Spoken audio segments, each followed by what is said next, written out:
Hi there, welcome back to the channel. I know it's been forever since I did some video, but I wanted to log something in. It's Conrad, RYM3.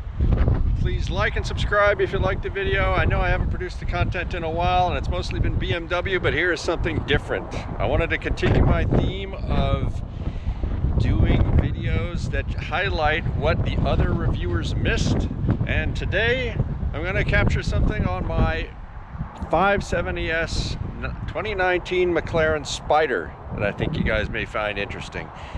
There have been a ton of reviews, so it's going to be hard to capture things that people have missed, but I'm going to do my best. So everybody will want a preview of the car. Everybody wants to take a look to see what she looks like. Here she is. I'm not going to do walk-arounds. Everybody knows what the car is and what it looks like, but there are some interesting features you guys might be interested to hear about.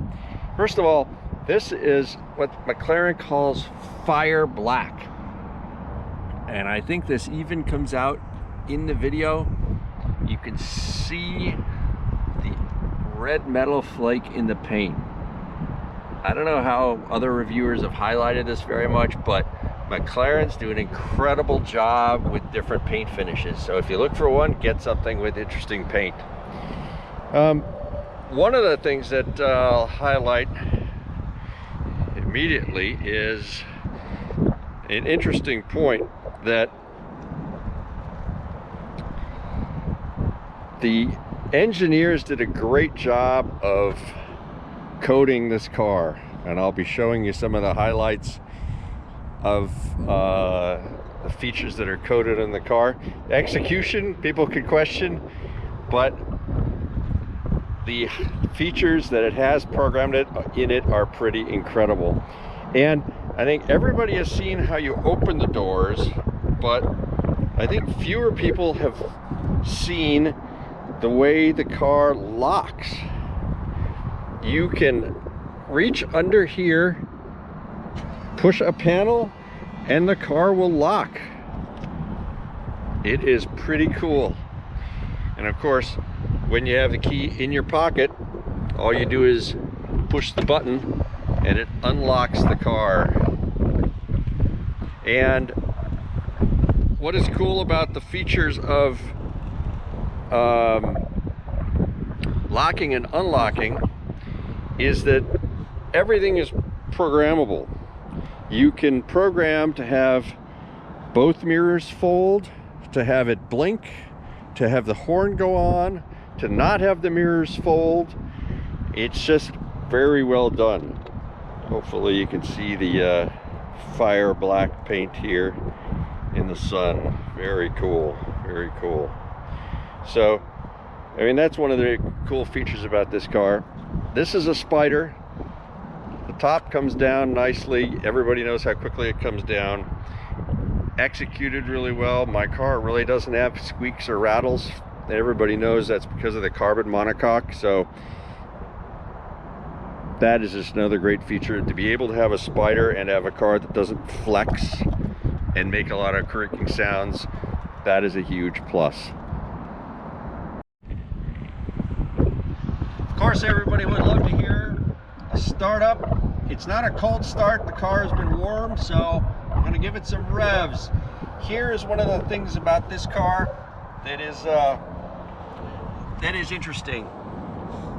Cars have three exhaust options: stock, sports, and the MSO titanium sports exhaust.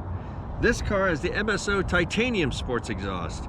Now, the interesting thing about this, you have three modes for the engine, right? You have normal, sport, and track. Well, the exhaust is not valved. None of the exhausts are valved. So if you have the MSO titanium exhaust, it's virtually a pass-through exhaust, and it's not valved.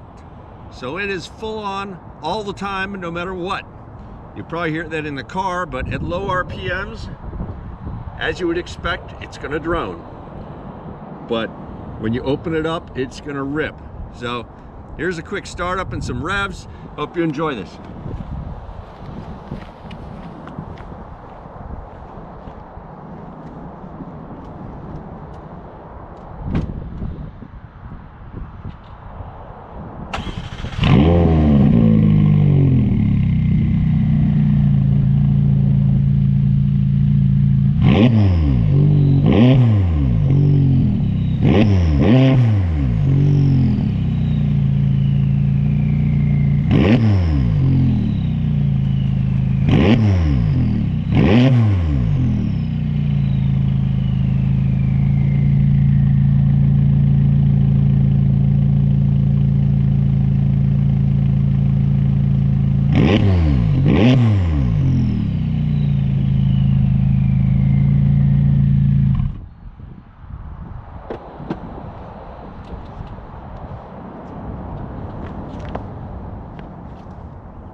inside the car, I think many of people have seen the features of the iris, the active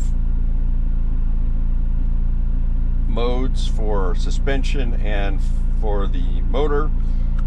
What is interesting and people maybe haven't seen are the dimensions of the menus in the car.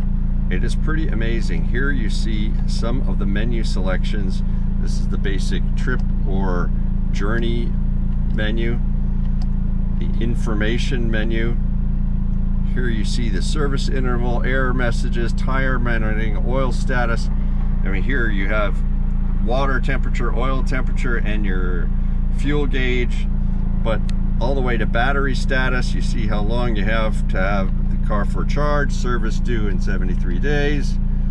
And you go on. Here is the lift, which you can operate through the menu, which is a little weak, but here is another toolkit. Display light setup, lighting for the vehicle.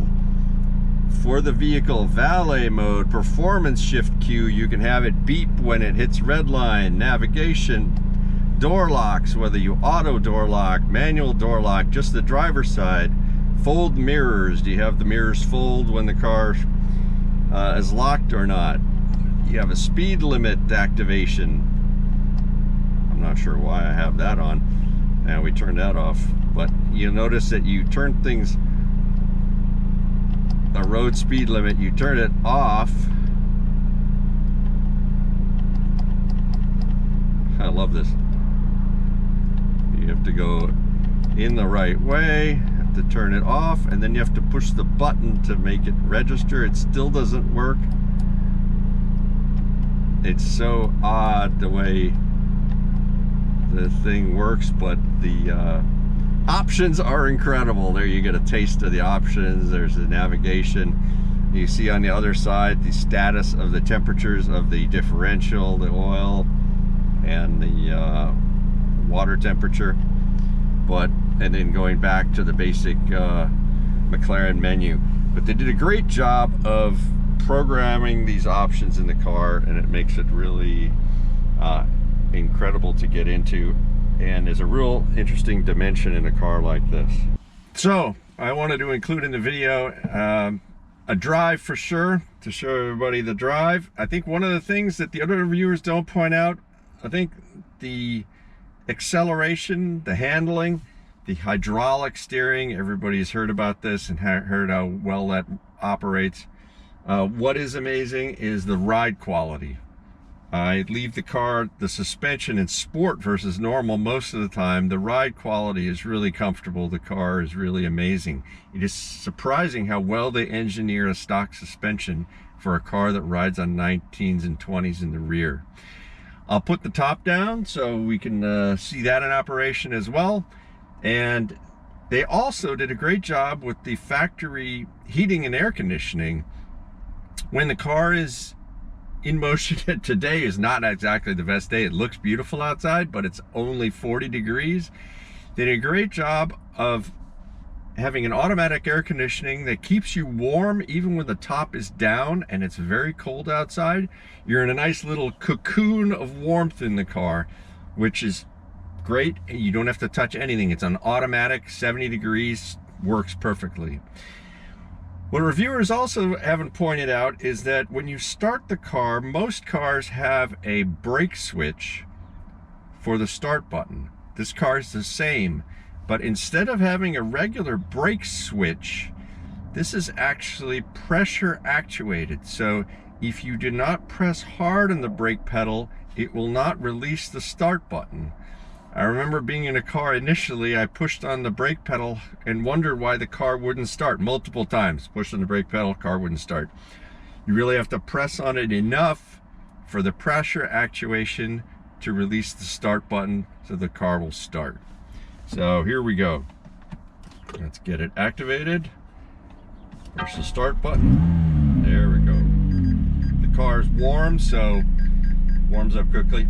I don't know if other people have pointed out, but the park distance control comes on whenever the car is going slowly. It's very sensitive and frequently starts beeping when there's nothing really around. another quirk. Let's get the top down.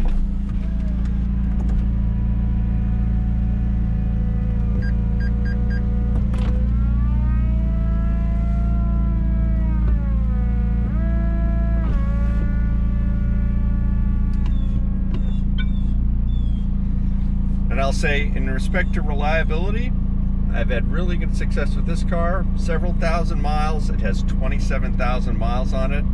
It was driven, and I have driven it as well and enjoyed it. I've had very few issues. A plastic piece where the top seats in the cowl here actually broke off, and it was in the tonneau. However, they replaced that, and haven't had any issues with that since. So, here we go, active, and a brief drive to give you a sense of, anyway, discuss the driving characteristics, take it around. Also, when you're at very low speeds, fully turning the wheel, I don't know if it's a caster or camber issue, but the wheels scrub, and it is really quite disconcerting. It seems like the car, like the wheels are going to fall off, but I've been told this is actually a normal characteristic for the car, oddly enough. So,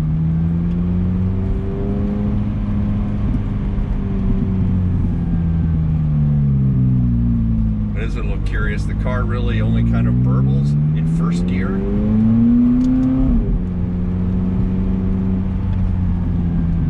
Not in second or third gear when you get off the gas. Just odd. I'm not sure why it does that.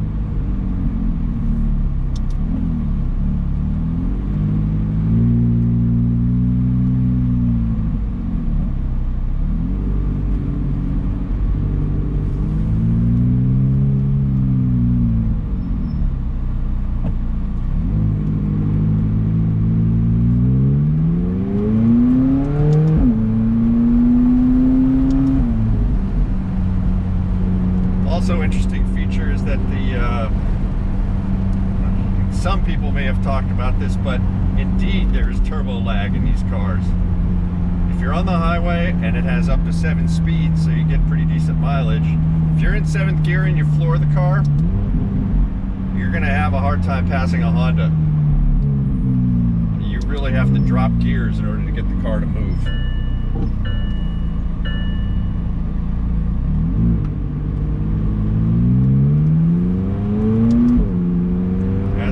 My car's ever told me that battery management is active. I'm not sure why the battery management would be active, but that's a new one. Maybe it's because I was sitting in the car and I had the, I don't know, the car was in idle. That's a new one.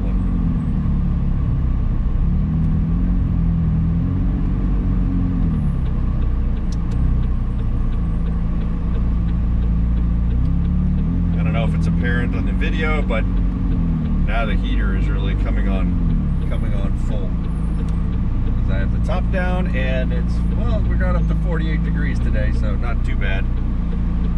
It is beautifully sunny, but certainly not terribly warm, and a bit windy, so we'll hope for decent video quality with the GoPro 7, but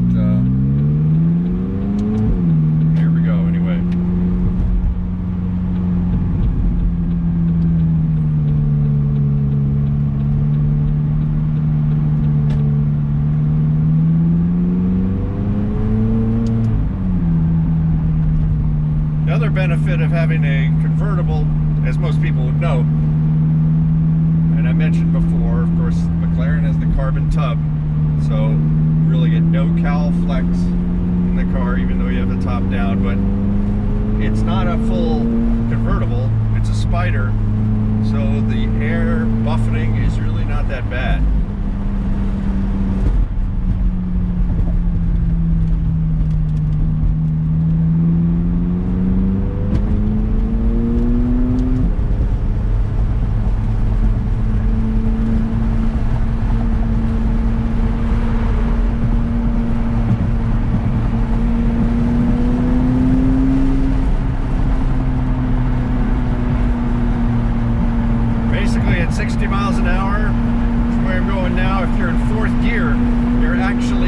range.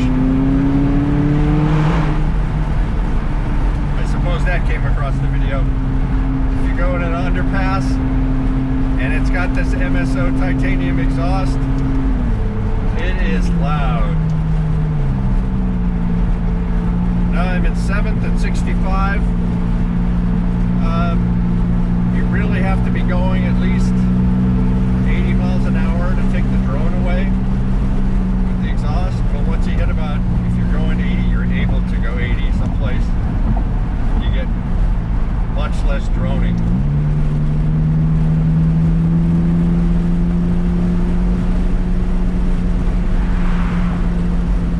At the moment I'm going slightly over the speed limit, but the rear windshield and the side windshields do a good job of keeping the air out of the interior, and it's pretty comfortable for a convertible on the highway.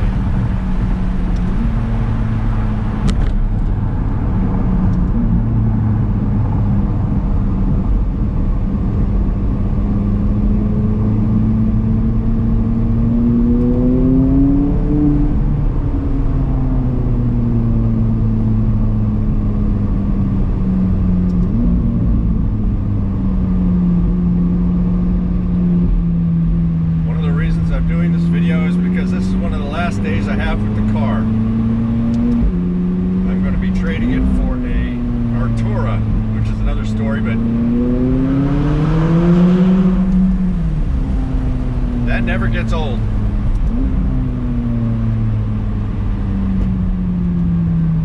The Artura is very compelling to me. I've really had a great time with the McLaren brand, and decided to go a little crazy and get something else. But this car at the current price point is really amazing. I think for me it's been a benefit that to get a car that has some miles on it, that has been sorted out by the prior owner and has been driven. I think these cars mainly suffer from lack of driving. They're sitting, and especially if they're not put on a tender. It's all electronic issues brought about by the car not having full battery charge.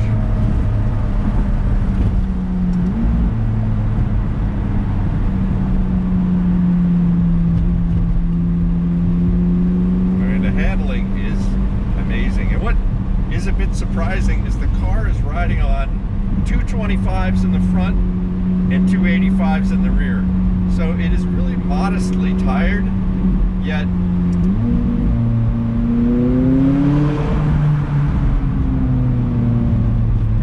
the handling is undeniable. The car really sticks to the road, even with running 225s in the front, which is a pretty modest tire in the front.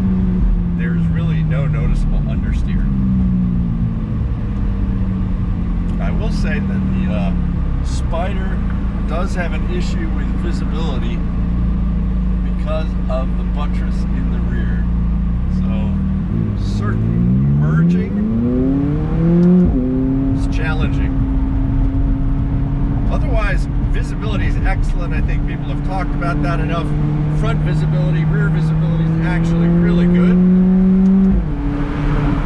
What is a little crazy is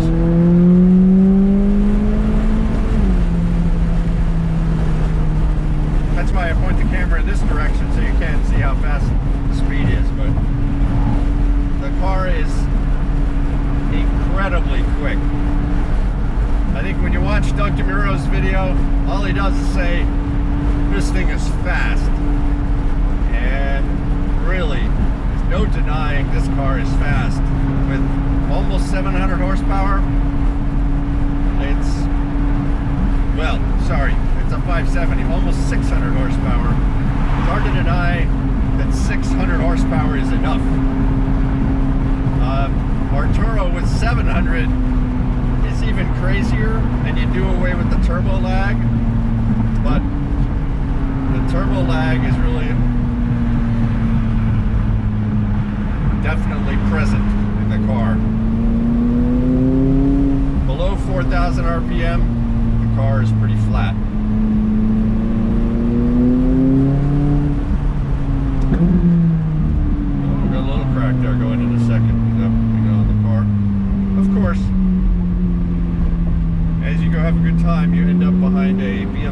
I-3 going 30 miles an hour.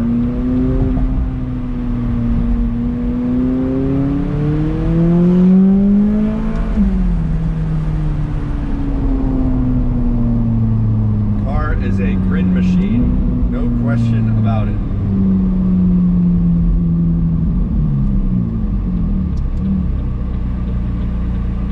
Come to a full stop, then full gas.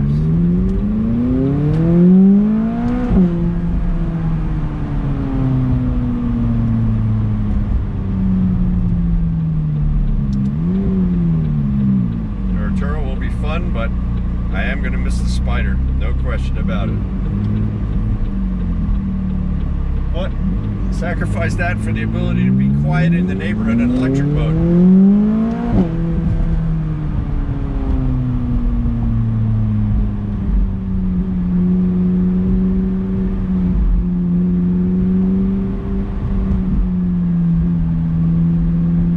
So, that's a wrap. I hope you enjoyed the video and hearing some interesting features of the car that maybe you haven't heard before. If you're considering buying them, be sure to get one with a CPO warranty. CPO warranties on these are about $4,000 a year, but 2019s and 2020s are really good value at this point, at kind of the sub $150,000 range or $150,000 range. A Porsche isn't going to give you half the enjoyment of this.